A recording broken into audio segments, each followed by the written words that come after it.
Bonjour à tous et bienvenue dans le podcast de Productiview, le podcast qui vous donne des trucs, des astuces, des pistes de réflexion pour vous permettre d'être plus organisé, pour trouver votre essentiel et le réaliser avec efficacité et ainsi créer votre vie avec intention. Je suis Priscille Livenet, l'animatrice de ce podcast. Vous trouverez toutes les notes de ce podcast et de cette vidéo sur le blog productiview.com dans la rubrique podcast. Vous pouvez partager ce podcast, liker la vidéo, mettre une note, une revue sur iTunes pour faire connaître le podcast au plus grand nombre. Vous pouvez aussi rejoindre la communauté de Productiview sur Facebook, Twitter ou Google. Productiview est également présent sur la plateforme Tipeee qui vous permet de soutenir la création de contenu sur Internet, donc n'hésitez pas à m'encourager. Voilà pour la petite intro du jour. Aujourd'hui, nous allons parler de simplicité avec une toute jeune femme qui s'appelle Florie, que vous connaissez peut-être parce qu'elle a elle-même un podcast, elle a un streetcast, elle a des tas de sites blog. Elle va nous expliquer tout ça. Nous allons parler de simplicité urbaine dans une charmante interview. Bonjour Florie. Bonjour Priscille, merci de me recevoir. Écoute, c'est moi qui suis absolument ravie de te retrouver. Depuis le temps que je t'entends dans mes écouteurs via les podcasts et les streetcasts, ça me fait tout bizarre de te voir en chair et en os et de t'entendre dans mes écouteurs. Donc Florie, comme je le disais, je l'ai découverte il y a à peu près 1 an grâce à un ami streetcaster, podcaster commun, Gontran, qui me l'avait recommandé. Parce que donc Florie fait partie de la communauté des podcasteurs et des streetcasters en France. Je vais te laisser t'expliquer. D'abord, je ne vais pas parler à ta place. Florie, on t'écoute. Raconte-nous tout. Bien, bonjour à tous. Alors effectivement, je suis assez présente sur Internet en tant que créatrice de contenu puisque je possède donc un streetcast qui s'appelle Bulle Nomade, qui est un streetcast optimiste où je parle un petit peu d'organisation, de simplicité, de développement personnel, de choses comme ça, un petit peu tout ce qui me passe par la tête, culture et tout. Et puis donc j'ai lancé récemment une émission de podcast un petit peu plus structurée qui s'appelle Simple et Cité, et dont le thème est la simplicité urbaine, puisque je suis moi-même une citadine. J'ai vécu 1 an à Tokyo, j'ai vécu 10 ans à Lyon, j'habite à Paris depuis 5 ans, et je me rends compte que la simplicité apporte énormément de choses à ma vie. Et du coup, j'ai eu envie de partager ça avec la plupart des gens qui sont citadins et qui pourraient se dire ah, mais la simplicité, c'est dans un ashram au Tibet ou alors en élevant des chèvres dans le Larzac, et puis qui se disent avec toutes les contraintes de la ville, je ne peux pas vivre simplement. Et en fait, je pense que si. Et je pense qu'on peut faire beaucoup de choses et qu'au contraire, c'est d'autant plus important de se recentrer sur son essentiel quand on habite en ville, dans un environnement qui sollicite énormément. Voilà, donc c'est pour ça que j'ai lancé ce podcast. Et alors, avant de me lancer dans les podcasts, j'avais déjà des blogs, puisqu'il faut savoir que moi, je suis écrivaine, c'est-à-dire que mon médium de communication privilégié, c'est l'écriture. Donc, je tiens un blog qui s'appelle La Nif en l'air depuis plusieurs années, où je parle déjà de ces sujets-là. De simplicité, de slow, de créativité, de donner du sens à sa vie, de suivre en fait son propre chemin de vie plutôt que de suivre ce que la société veut qu'on fasse, ce genre de choses. Et puis j'ai également un blog sur la narration et le storytelling, puisque ça c'est mon métier, puisque je suis conteuse d'histoire aussi dans la communication dans la fiction. Beaucoup de choses. Donc là, on ne fait pas dans la simplicité. Une petite boutade. Donc Florie, moi, j'ai voulu que tu interviennes auprès de mes auditeurs parce que la simplicité, c'est un sujet qui revient de temps en temps aussi dans mes sujets de prédilection, notamment sur la partie organisation, parce que moi, je considère que ça aide beaucoup. On simplifie beaucoup. En simplifiant son organisation, on devient beaucoup plus efficace. Donc, c'est un des sujets phares aussi. Et d'ailleurs, récemment, j'ai fait un autre petit sujet sur vivre avec moins, ce qui rejoint un petit peu la simplicité. Et donc, je voulais que tu nous parles de cette simplicité urbaine. Qu'est-ce que c'est que ce concept et qu'est-ce que ça peut apporter aux citadins, aux citadines que nous sommes? Oui, bien sûr. Alors, disons que ce qui est particulier dans la vie citadine, et je pense que si vous habitez dans une agglomération, qu'elle soit petite ou grande, vous vous y retrouverez probablement, c'est que nous vivons dans un univers qui est plein de sollicitations, que ce soit des sollicitations matérielles, donc des choses à acheter, que ce soit des besoins ou des choses qu'on qu'on nous incite à acheter par envie ou par désir. Donc, beaucoup de publicité dans les rues, dans la ville, etc. Et puis, il y a aussi le côté beaucoup de sollicitations en termes de temps et d'attention. C'est-à-dire que la nouvelle monnaie d'aujourd'hui pour les entreprises, c'est notre attention.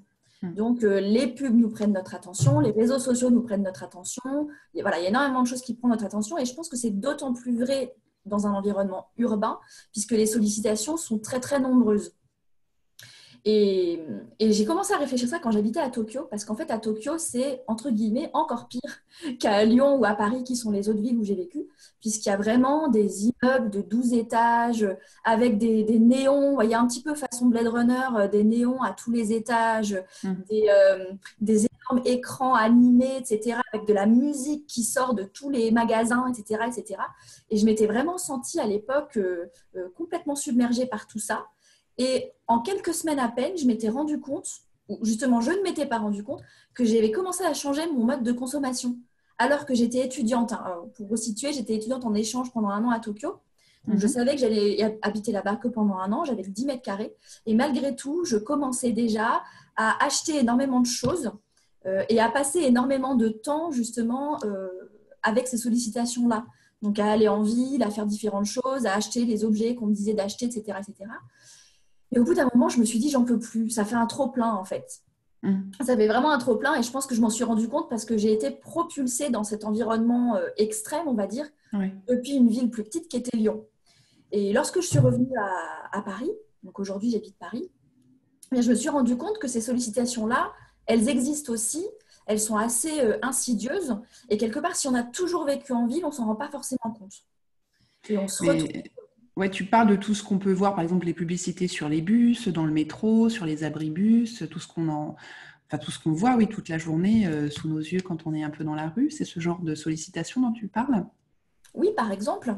Ce sont par exemple ces sollicitations-là. Puis c'est évidemment des sollicitations à l'achat. Quand on est en ville, on est dans un environnement où on est aussi plus nombreux et on se, comment dire, on s'influence les uns les autres. Oui. Et donc, dès qu'il y en a un collègue qui commence à parler de telle marque de blender culinaire ou telle marque de vêtements, telle marque de chaussures, je ne sais quoi, on est beaucoup plus facilement influencé pour acheter ces trucs-là que dans des communautés urbaines plus petites ou à la campagne. Ça aussi, c'est un truc dont je me suis rendu compte lorsque je suis allée à un mariage il y a quelques années. Donc, dans les mariages, on se retrouve en contact avec des gens qui ne sont pas vraiment de notre univers. Et j'ai discuté avec une femme qui était restée en fait dans un village de campagne en Alsace, là où la mariée que je connais, elle habite en ville. Et elle expliquait que quand ses copines reviennent de Paris, eh bien, elles sont complètement transformées sans forcément s'en rendre compte. Elles sont tout le temps connectées à Internet. S'il n'y a pas de connexion 3G, 4G, c'est la catastrophe. Elles se dépêchent, elles klaxonnent dans la voiture. Elles ne sont pas zen du tout. Et puis, elles ont acheté plein de marques, plein d'objets, plein de trucs qui sont complètement inutiles du point de vue de cette amie qui est restée à la campagne et où elles se sont retrouvées à acheter ces choses-là sans vraiment s'en rendre compte.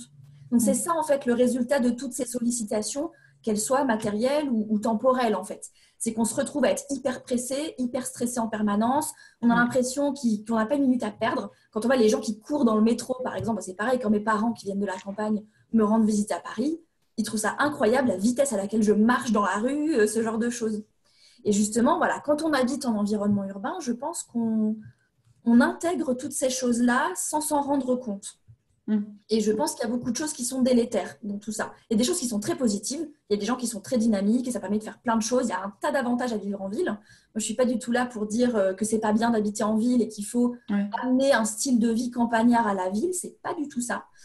Pour moi, c'est justement apprendre à faire une pause pour se recentrer sur soi-même, sur ce qui est vraiment important pour soi, reprendre un petit peu le contrôle de son espace, parce qu'il y a aussi le fait qu'en ville, souvent, on a moins de mètres carrés qu'à la campagne, et que c'est d'autant plus important de sélectionner ce qu'on fait rentrer dans son appartement ou dans sa maison, et c'est d'autant plus important de sélectionner, parce qu'on peut très vite se sentir complètement submergé. Moi, quand je suis arrivée à Paris, j'habitais dans un 2 pièces de 25 mètres carrés, on se sent très très vite submergé par les objets si on ne trie pas.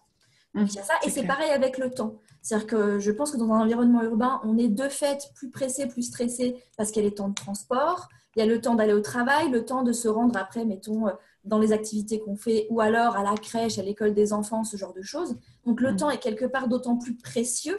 Et c'est d'autant plus important de faire le tri dans le temps. Voilà, donc en fait, ma vision de la simplicité urbaine a 2 aspects. Donc l'aspect simplicité matérielle, donc déjà pour reprendre le contrôle de son espace et reprendre le contrôle de son budget aussi, parce que quand on dépense moins, du coup l'argent qu'on récupère nous permet de mieux vivre en fonction de ce qu'on a envie. Hein. Donc soit vivre dans un meilleur quartier avec un truc plus petit, soit se faire plus souvent plaisir avec des petits restos, des choses comme ça, partir plus souvent en voyage, parce qu'on a repris le contrôle de sa dépense d'objets en fait quelque part. Et puis, il y a l'aspect temps. Donc, l'aspect reprendre le contrôle de son temps. Parce qu'on a d'autant plus je pense qu'on a d'autant plus de contraintes quand on habite en ville, que ce soit les horaires de travail, les temps de transport, etc. Et pour moi, ça fait que c'est d'autant plus important de choisir comment on remplit son temps. Oui, je comprends tout à fait ta démarche. Moi, j'ajouterais aussi la partie information. Parce qu'on est... alors, c'est pas forcément lié uniquement à la ville, je pense, parce que maintenant, la surcharge d'informations qu'on a, elle n'est pas que en ville, puisqu'elle est sur Internet, elle est à la télé, elle est à la radio, elle est partout. Et je pense aussi que c'est un aspect à simplifier et à alléger pour que nos petits cerveaux se portent mieux. Oui, je suis tout à fait d'accord. Et ce sujet-là, c'est un sujet que j'aborde dans le côté temps, en fait, de la simplicité. Donc, tout cet aspect de reprendre le contrôle de son attention.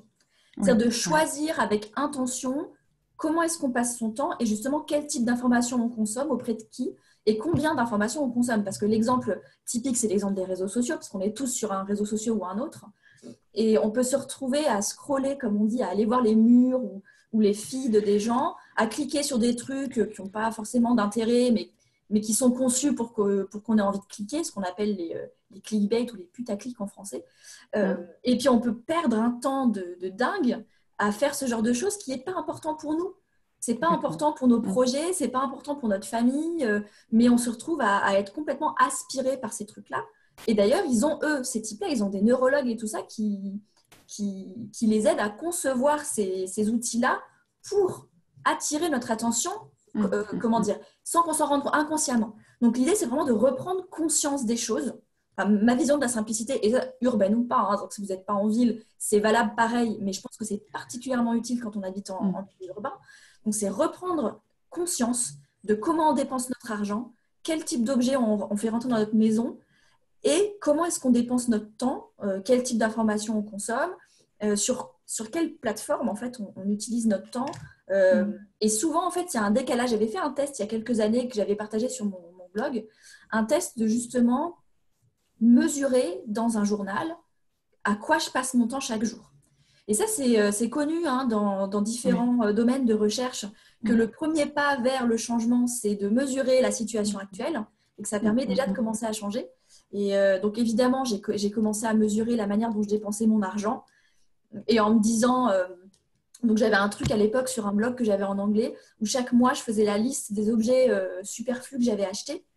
Et 1 an plus tard, je faisais le point de combien de ces objets-là j'utilisais encore, combien de ces objets-là avaient encore de la valeur pour moi. Et ça, c'est hyper... alors, on se dit, ah oui, en fait, il y a plein de trucs que j'ai achetés parce que c'était la mode du moment, parce que les collègues l'avaient acheté aussi, parce que c'était présenté par la pub dans le métro comme étant super nouveau, et qu'en fait, 1 an après, c'était au fond d'un placard, quoi. Et pareil pour le temps.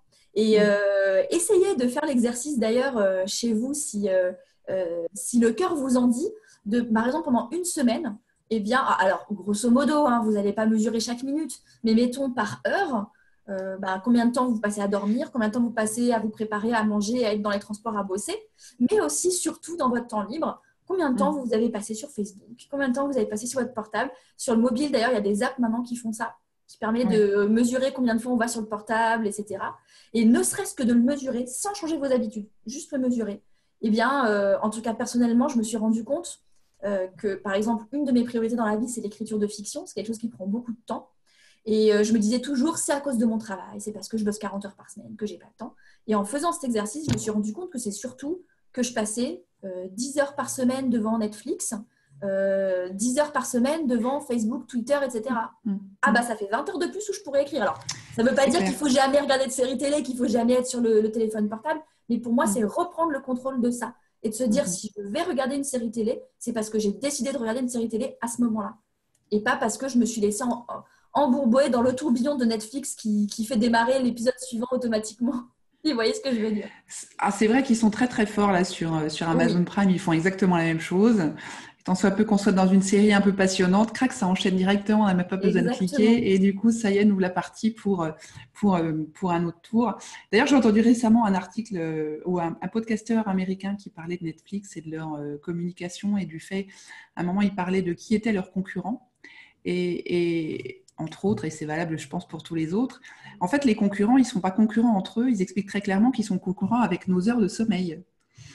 Et Mmh. que, en fait, c'est ça qui grappille, c'est notre sommeil et le fait qu'on n'est pas attentif et attentionné avec nous-mêmes et avec les heures de sommeil dont on a besoin et qu'on se laisse grappiller voilà, des heures par-ci, par-là, par ces séries, quoi, par ces Ouais. plateformes de Bah, streaming qui sont très, très pratiques. Et voilà, on en revient à la course de l'attention, hein. Alors, moi, exactement. dans mon métier de communication et de storytelling, je travaille dans le jeu vidéo.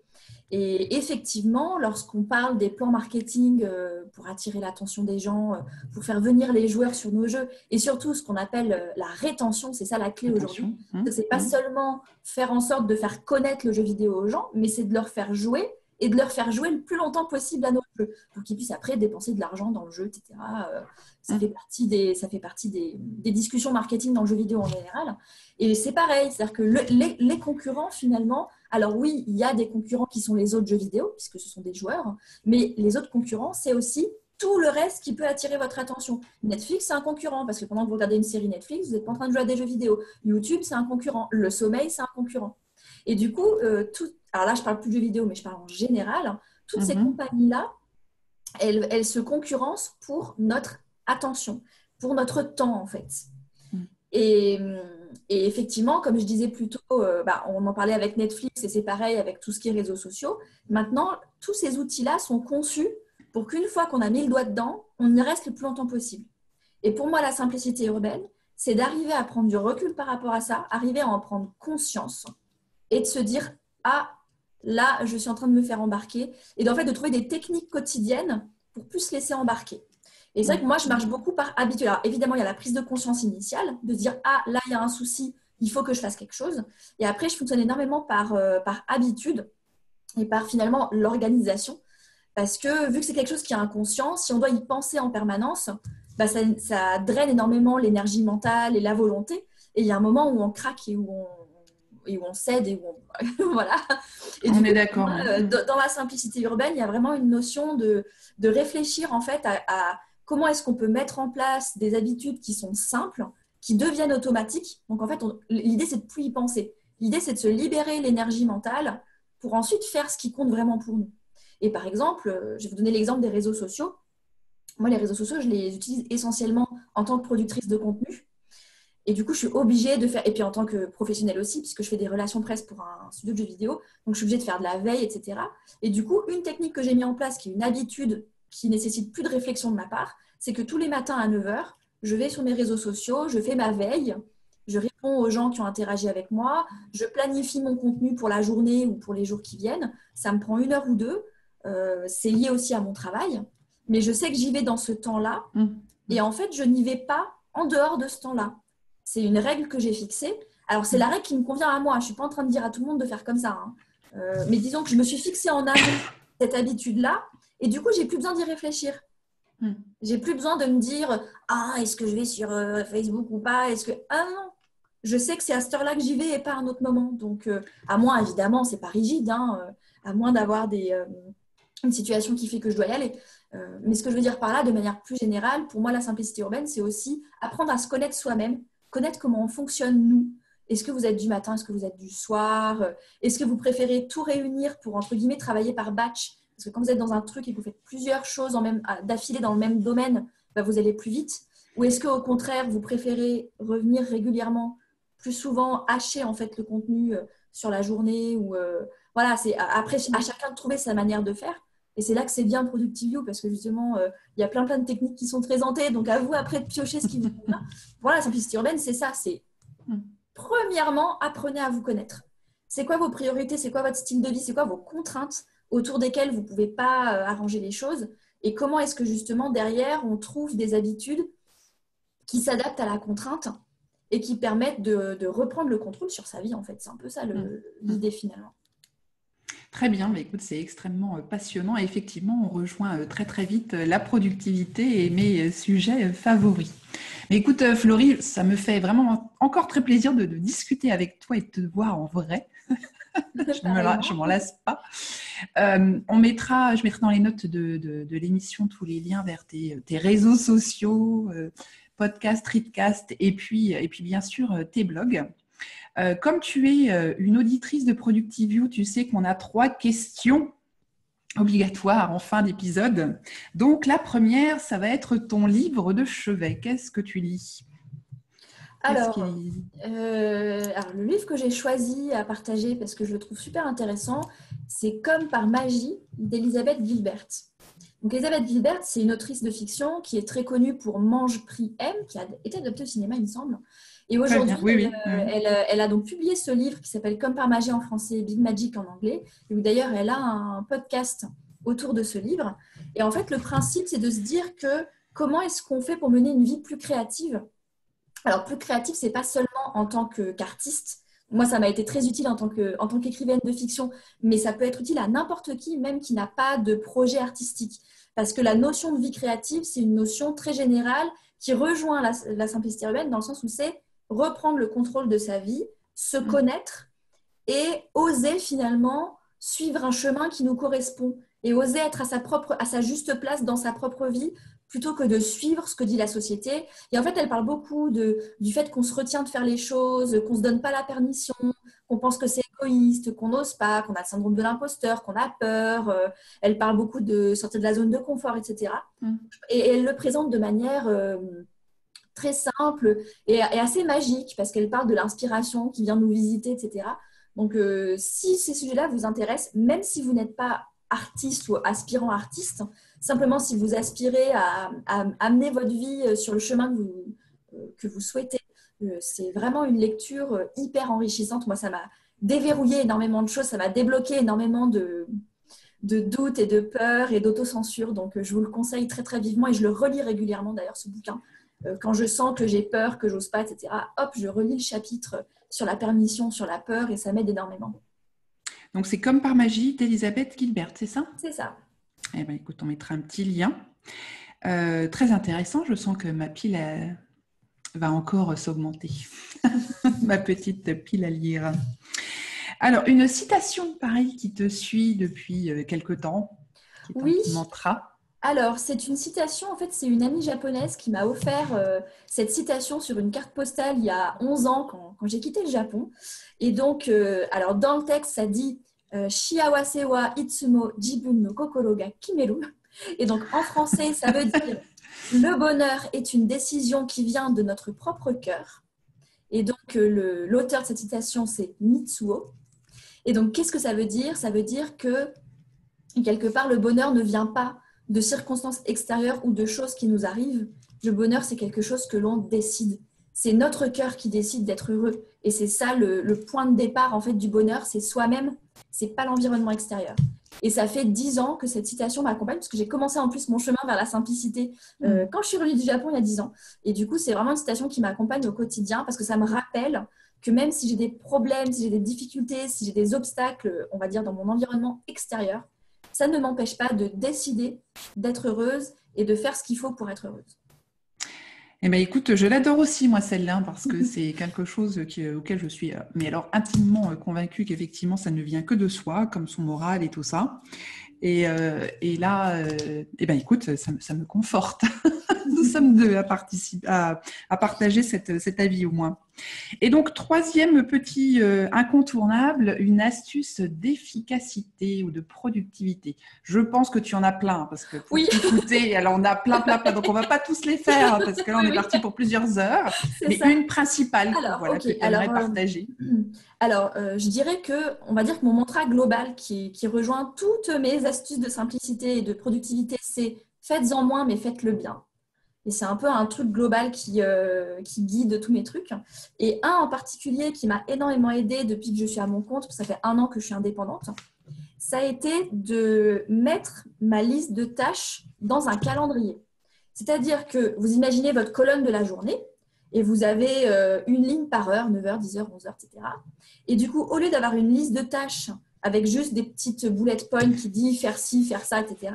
En fait, dès le départ, je rentre ma tâche dans mon agenda. Par exemple, admettons que j'ai la tâche aller voir le médecin. Et ben, s'il me faut 2 heures pour y aller, faire la consultation et revenir à la maison, et bien la tâche aller voir le médecin, je vais la mettre dans la colonne entre 9h et 11h. Ça me bloque 2 heures en fait. Et ce que je fais, c'est que je vais du coup prioriser les tâches, imaginer combien de temps ça va me prendre et le mettre dans mon calendrier. Et du coup, ma liste de tâches de la journée, elle est dans les heures de la journée. Et en fait, c'est quelque chose qui m'a complètement changé la vie parce que ça me permet justement de prendre le temps de faire les choses bien, mais du coup, en conséquence, d'en faire moins. Donc, au lieu d'avoir une liste avec 15 tâches et d'être hyper frustrée le soir à 20h parce que j'ai eu le temps d'en faire que 5, parce que ce n'était pas réaliste de mettre tout ça dans une journée, bah, du coup, il n'y a que 5 tâches dans la journée. Ça m'oblige à prioriser. Ça me permet aussi des fois de dire non à des choses qui ne sont pas prioritaires pour moi. Et ça me permet déjà d'organiser ma journée, de me dire bah, peut-être le matin, je vais faire des trucs qui sont plus demandants en énergie parce que moi, je suis du matin. Donc voilà, ça permet de mieux organiser la journée et ça permet de prioriser et de ne mettre dans ma journée que ce que j'ai le temps de faire. Alors évidemment, il y a parfois des urgences, des impondérables, c'est des choses qui peuvent, comme une liste de tâches classique en fait, hein, ça n'empêche pas de repousser certaines choses, mais disons que c'est un outil qui m'a vraiment permis d'être beaucoup plus sereine en fait au quotidien parce que je ne me retrouve pas en fin de journée avec des tas de trucs que je n'ai pas eu le temps de faire. En tout cas, la plupart des jours, puisque je les planifie, puis je ne suis pas stressée dans la journée aussi. Par exemple, quand je suis chez le médecin, je ne regarde pas ma montre tous les 4 matins parce que je sais que dans mon agenda, ça a été planifié jusqu'à 11h. J'ai le temps de rentrer tranquillement au bureau avant de faire la suite de mes tâches. Et en fait, ça m'a libérée d'énormément de stress. Et ça m'a permis aussi d'être plus productive puisque ça m'oblige à prioriser, ça m'oblige à trier. Voilà. Et donc, depuis que j'ai mis mes tâches dans un calendrier, je suis beaucoup plus productive qu'avant. Eh bien, écoute, ça, c'est pas moi qui vais te dire le contraire, puisque c'est une de mes grandes marottes. Hein. Pour moi, tout ce qui n'est pas dans l'agenda ne se fait pas. Donc, on est un peu sur la même longueur d'onde. Et le fait, effectivement, de bloquer, donc de faire du time blocking avec ces tâches à l'intérieur, c'est forcément une méthode extrêmement efficace et productive. Écoute, Florie, je te remercie beaucoup. Est-ce que tu peux nous reciter rapidement les sites où on peut te retrouver ? Oui, bien sûr. Alors, j'ai rendu les choses simples puisque j'ai 50 000 sites. C'est que j'ai un site un peu croisé des chemins qui s'appelle donc floriteller.com. Et sur ce site, en fait, vous allez retrouver les liens vers tout ce que je fais. Donc, tous mes blogs, tous mes podcasts, mes streetcasts, mes réseaux sociaux. Comme ça, vous allez voir en un clin d'œil en fonction de ce qui vous intéresse. Vous pourrez cliquer sur les liens et avoir accès à toutes ces choses-là. Et du coup, sur les réseaux sociaux, je suis aussi Floriteller, Floriteller, donc sur Twitter, Facebook, Instagram, etc.